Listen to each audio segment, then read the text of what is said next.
কোরআনের রাস্তা ফিরে আসেন। আল্লাহ রাব্বুল আলামিন সূরা ইসরার আয়াত নম্বর 9 আল্লাহ স্পষ্ট বলেছেন, কোরআনের হক হচ্ছে আপনি কোরআনকে অনুসরণ করবেন, কোরআনের হক হচ্ছে কোরআনের পথ মেনে আপনি চলবেন, কোরআনের পথে আল্লাহ এবং তার রাসূলের পথে আপনার জীবন যাপন হবে, অবাধ্যতার জীবন নয়, আনুগত্যের জীবন হবে আপনার।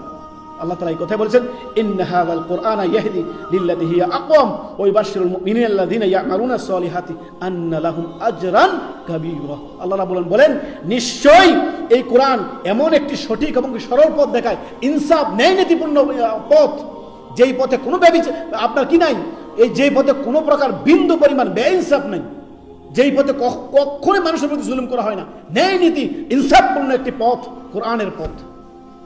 যারা এই কোরআনের পথ অনুসরণ করবে, যারা এই কোরআনের রাস্তায় চলবে, তাদের জন্য সুসংবাদ, ওয়াইবাশশিরুল মুমিনিন, মুমিনদের জন্য সুসংবাদ, আজরান কাবীরা, আল্লাহর পক্ষ থেকে মহাসাফল্যের, আল্লাহ তাআলা বলতেছেন মহাসাফল্য, মহাপুরস্কারের ঘোষণা আল্লাহ আপনাকে দিয়েছেন যদি আপনি মুমিনরা কোরআন এবং সুন্নাহ ভিত্তিক জীবন যাপন করবে, মুমিনরা রাসূলের আদর্শান্বিত হবে, মুমিনরা আল্লাহ এবং তার রাসূলের দ্বীনকে আঁকড়ে ধরবে।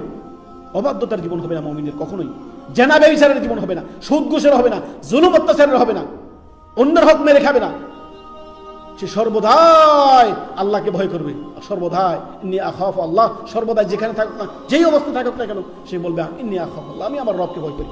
যে তার রবকে ভয় করে সে কখনো খারাপ বান্দা হতে পারে না। আল্লাহ আমাদেরকে বুঝার তৌফিক দান।